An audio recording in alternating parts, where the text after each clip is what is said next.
여러분들은 만약 투명인간이 된다면 제일 먼저 뭘 하고 싶으실까요? 인간은 늘상 투명인간에 대한 막연한 환타지가 있습니다. 가끔씩 쓸데없이 그것에 대해 생각해 보기도 하고, 내가 어떠한 괴로운 환경에 직면했을 때에도 드문드문 이 미스테리한 스토리를 찾곤 합니다. 남들에게 보이지 않는 투명인간으로서는 어느 것에도 구애를 받지 않고 행동을 할 수 있는 특권이 주어지는 거죠.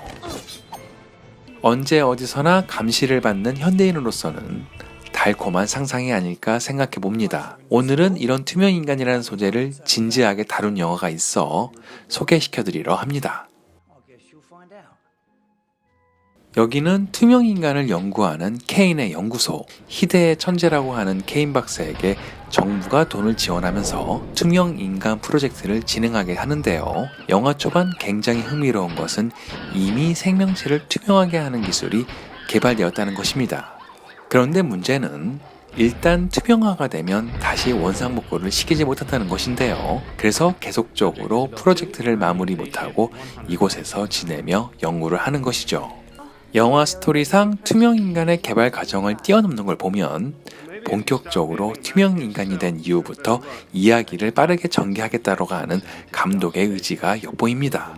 케인이라는 이 박사는 가히 천재라 불리울 정도로 이 분야의 독보적인 존재이지만 모든 완벽할 수 없듯이 괴팍한 성격과 결과 중심적인 사고로 인해 팀원들에게 그리 좋은 평가를 받지 못하고 있는 상태입니다. 한마디로 말해 성격에 문제가 있는 것이죠. 그러는 그에게 잠시나마 안식처가 되었던 옛 애인 린다는 현재는 같은 연구원 매튜와 사랑에 빠져 있습니다.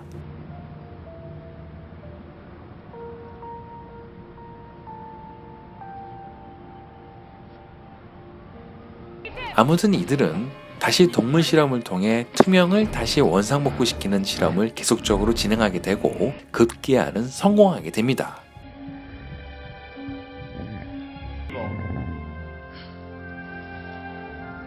Welcome back, Isabel.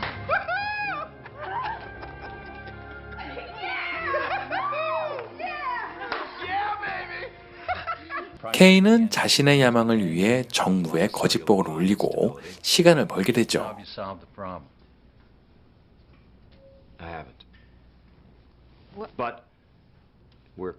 아직 인간을 상대로 실험을 해보지 못했으니까요.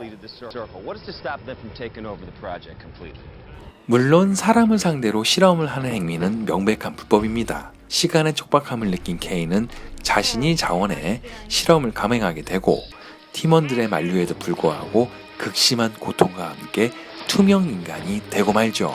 그것이 비극의 씨앗이 될 줄은 누구도 몰랐습니다. 영화 초반 실험체 동물에게 상처를 입은 매튜의 장면인데 이런 장면을 넣은 의도를 생각해 봤을 때 투명화가 되는 것과 폭력성이 연관이 있음을 미리 알려주는 것 같습니다. 투명 인간이 된 케인은 기쁨은 잠시 실험실의 팀원들에게 감시를 받는 신세가 돼버리죠. 그리고는 투명 인간의 특권의 유혹을 이기지 못하고 조금씩 이상한 행동을 보이기 시작하는데요.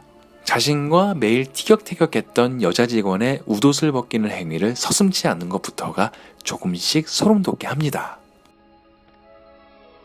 다시 케인의 투명화를 원상복구하는 실험 당일날 극도의 고통과 함께 동물에게 성공했던 실험을 그대로 진행하게 되죠.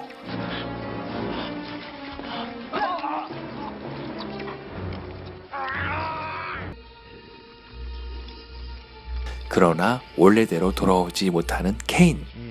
팀원 전원은 패닉 상태에 빠집니다. 2000년작 할로우맨이라는 작품인데요. 지금까지 많은 투명인간을 소재로 한 영화들 중 가운데 굉장히 현실적으로 접근한 영화라 말씀드릴 수 있겠습니다. 투명인간이 되어서 얻게 되는 환타지적인 요소보다는 실제로 인간에게 주어진 축복이자 즐거움인 유대감, 동질감 등에서 소외되면서 점점 변해가는 한 사내를 그리고 있죠. 다시 말해서 투명인간의 어두운 면을 부각함으로써 굉장히 현실적으로 접근하게 됩니다.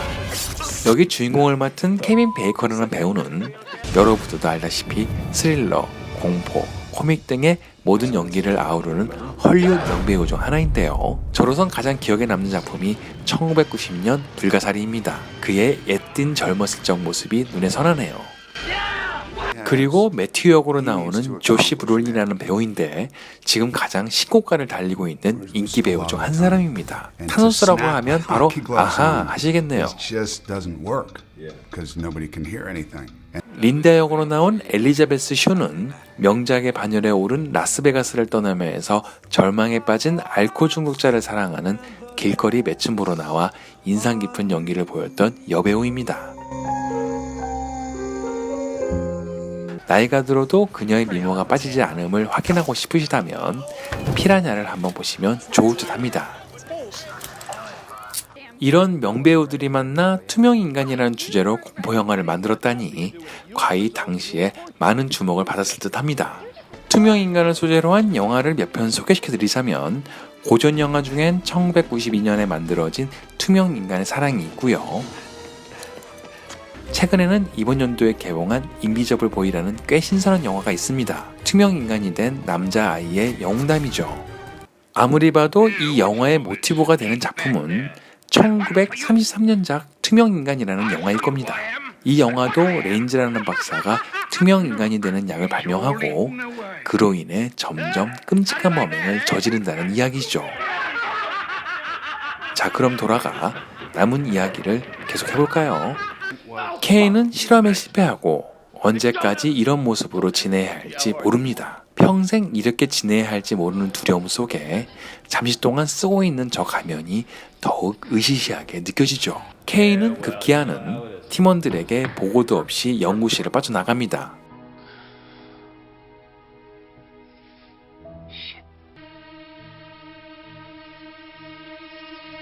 그리곤 옆집 여자를 겁탈하는 만행을 저지르게 됩니다.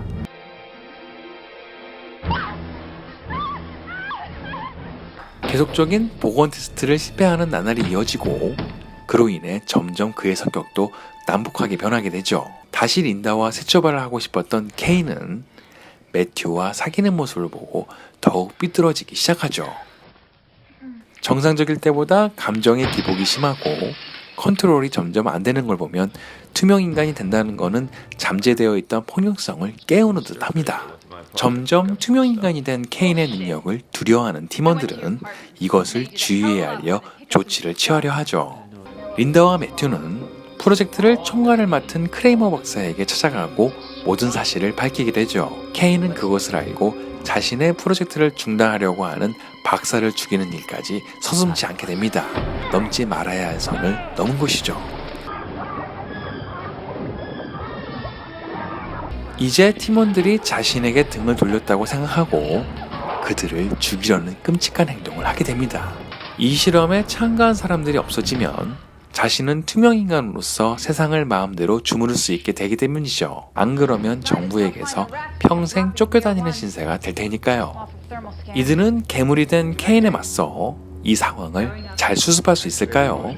투명인간 대부분이 공포영화에 집중되어 있는 이유는 이 소재에 대한 신선함보다는 보이지 않는 것에 대한 공포가 더욱 심하기 때문은 아닐지 생각해 봅니다. 이 영상을 보시는 여러분들은 투명인간이 되면 정말 행복하실까요?